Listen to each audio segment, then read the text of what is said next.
बच्चों, आपका हमारे स्टडी एजुकेशन 21 में आपका फिर से स्वागत है।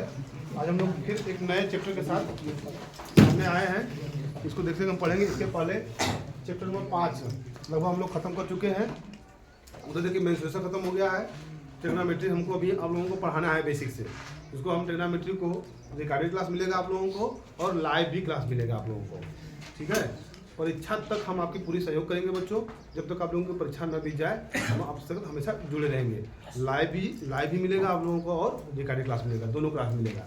लाइव क्लास शाम को 8 बजे से 9:30 बजे तक मिलता है कक्षा 10 का, और 10 बजे से लेकर के 8 बजे से 9, 9:30 बजे तक, फिर 9:30 बजे से 10:30, 11 बजे तक कक्षा 12 का क्लास मिलता है बच्चों। तो आप लाइव से जुड़ सकते हैं प्रतिदिन शाम को। आइए देखते हैं फिर बच्चों। अब हम लोग इसी क्रम में एक नया चैप्टर मिल रहा है, समरूप। ट्रायंगल पढ़ने जा रहे हैं हम लोग हैं। ट्रायंगल में पहला कंडीशन दिया है समरूप त्रिभुज पढ़ना है हम लोगों का। अब ये समरूप त्रिभुज होता क्या है बच्चों? इसमें देखिए बस सिर्फ 2 चीज़ यदि आप समझते हैं, याद है, तो आप उसको लिख सकते हैं कि ये समरूप त्रिभुज है। कैसे पहचानेंगे? देखिए ट्रायंगल, देखिए यहाँ ट्रायंगल बना रखे हैं बच्चों। ये भी देखिए त्रिभुज है, ये भी क्या है, यहाँ त्रिभुज है। तो त्रिभुज देखिए यहाँ 2 त्रिभुज बना हुआ है। इन दोनों त्रिभुजों के सभी कोण बराबर होने चाहिए। क्या होने चाहिए बच्चों? 3 ठो कोण होता है बच्चों ना, तीनों कोण क्या होने चाहिए? बराबर होने चाहिए। समरूप का कंडीशन में पहला कंडीशन यही है कि दोनों बहुभुजों, अब देखिए ये दोनों बहुभुज है, ठीक। बहुभुज मतलब त्रिभुजाएं होनी चाहिए त्रिभुज में। तो दोनों बहुभुजों में संगत कोण क्या होने चाहिए? देखिए अब इधर एक शब्द इसमें है, संगत शब्द है। संगत शब्द मतलब ये हो गया, देखिए यहाँ पर A है, इसको लिखेंगे A, यहाँ पे B है, ये लिखेंगे B, यहाँ C है, लिखेंगे यहाँ पे C। तो संगत कोण वह कोण होता है जो ठीक इसके सामने ही हो, है ना। ये नहीं कि यहाँ का कोण अनुपात में हम नहीं, ठीक यही वाला कोण, ये दोनों संगत कोण कहलाएंगे। इन दोनों संगत कोणों का मान क्या होना चाहिए? हाँ, अनुपात बराबर नहीं होता है कोणों का, क्या कोण क्या होने चाहिए? एकदम बराबर होने चाहिए। पहला कंडीशन ये हो गया। परंतु इनकी जो भुजाएं हैं, भुजाओं का अनुपात क्या होना चाहिए? बराबर। भुजाएं बराबर हो जाएंगी तब क्या हो जाएगा? सर्वांग सम त्रिभुज हो जाएगा। सर्वांग सम मतलब समझते हैं बच्चों, हम बताना चाहते हैं जैसे कि 2 जुड़वा भाई हो गया, चाहे 2 जुड़वा बहन, ठीक है। तब उनका क्या होता है? पूरी आकृति, ढांचा चेहरे का, है ना, सब कुछ क्या होता है उनका एकदम मिलता होता है। और लगभग उनकी आवाज भी लगभग बराबर होती है ना। चाल ढाल भी उनकी क्या होती है? बराबर। देखने से लगेगा नहीं कि वो 2 ठो अलग अलग हैं। यदि एक लड़का आया, वो आगे फिर चला गया, फिर दूसरा आ गया, तब लगेगा नहीं कि वही आया था, अभी लगेगा कि वही आया था। तो उस कंडीशन में क्या कहेंगे? उसको सर्वांग सम कहेंगे, लेकिन सब कुछ बराबर है ना। मगर समरूप में बच्चों, समरूप में आप पकड़ में आ जाएगा, बड़ा है और छोटा है। बड़ी आकृति हो सकती है और छोटी आकृति हो सकती है, परंतु इसमें होना क्या चाहिए? तीनों कोण आपस में क्या होंगे? बराबर, प्लस इनकी संगत भुजाएं भी आपस में क्या होंगी? देखिए तीनों कोण बच्चों यहाँ लिख सकते हैं हम लोग है। यहाँ पे कोण A बराबर कोण A', कोण B बराबर कोण B', कोण C बराबर कोण C'। देखिए ये कंडीशन लिख लेंगे बच्चों, समरूपता का सिद्धांत में आ गया। कोण कोण कोण से क्या होगा? कोण कोण कोण, इसको कैसे बोलते हैं?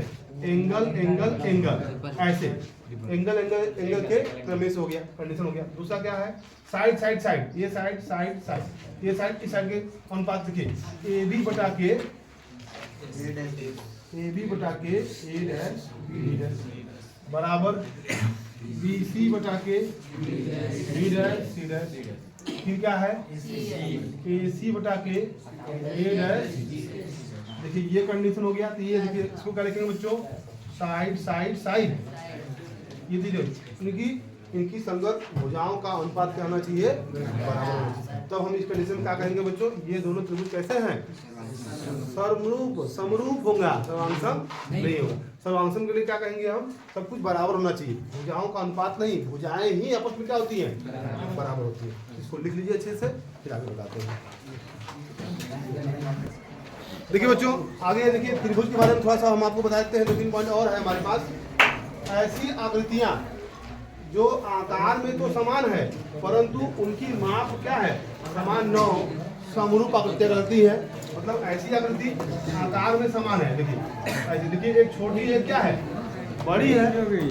तो बड़ी छोटी है, आकार में समान है, लगभग देखने से लग रहा है, मगर ये क्या है, समरूप अपत्यय कराती है। फिर से पढ़ते हैं, ऐसी आकृतियां जो आकार में तो समान हो परंतु उनकी माप क्या हो, समान न हो। आकृति सिर्फ देखने लग रहा है मगर इसकी भुजा क्या है, छोटी, भुजा क्या है, इसकी माप अलग अलग है। तो ऐसे कंडीशन में क्या कहेंगे बच्चों, समरूप कहेंगे। अगला कंडीशन कर रहा है, सभी सर्वांगसम आकृतियां समरूप होती है। सर्वांगसम कहने का मतलब जो सब कुछ बराबर है, सब कुछ क्या है, बराबर है, तो समरूप तो कहेंगे। क्या समरूप को सर्वांगसम कह सकते हैं, नहीं कह सकते। हाँ, ठीक उल्टा उसका फॉलो नहीं होगा। सर्वांगसम को समरूप कहेंगे मगर समरूप को सर्वांगसम नहीं कहेंगे, क्योंकि समरूप क्या होता है, कोण बराबर होते हैं परंतु उनकी भुजाओं का अनुपात बराबर होता है, भुजाएं बराबर नहीं होती है। सर्वांगसम क्या होता है, सब कुछ बराबर होता है ना। ये हो गया।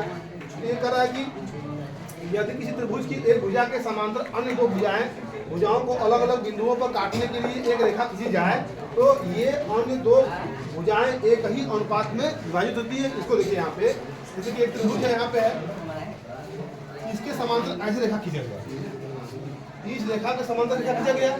यह रेखा क्या कर रहा है, इन दोनों रेखाओं को दो बिंदुओं पर काट रहा है ना, इस दो बिंदु काट रहा है, तो ये इसका अनुपात इसका अनुपात क्या होगा, यही कर रहा है। तो समरूप में एक त्रिभुज में हमने आपको 3 पॉइंट बताया। अभी और क्लास लेंगे, पूरा त्रिभुज के बारे में अच्छे से समझाएंगे, पूरा क्लास लीजिएगा आप लोग। जो लोग पहली बार आए हैं हमारे चैनल पे, लाइक सब्सक्राइब जरूर करेंगे बच्चों, बेल आइकन को दबा देंगे तो हमारा पूरा कंटेंट मिलता रहेगा। हम रात में 8 बजे से लेकर के 9 साढ़े 9 बजे तक अच्छा 10 का लाइव होता है, फिर 9:30 बजे से लेकर के 11 साढ़े 11 बजे तक अच्छा 12 का लाइव रहता है। पेपर की तैयारी करा रहे हैं बच्चों आप लोगों को। थैंक यू, धन्यवाद बच्चों।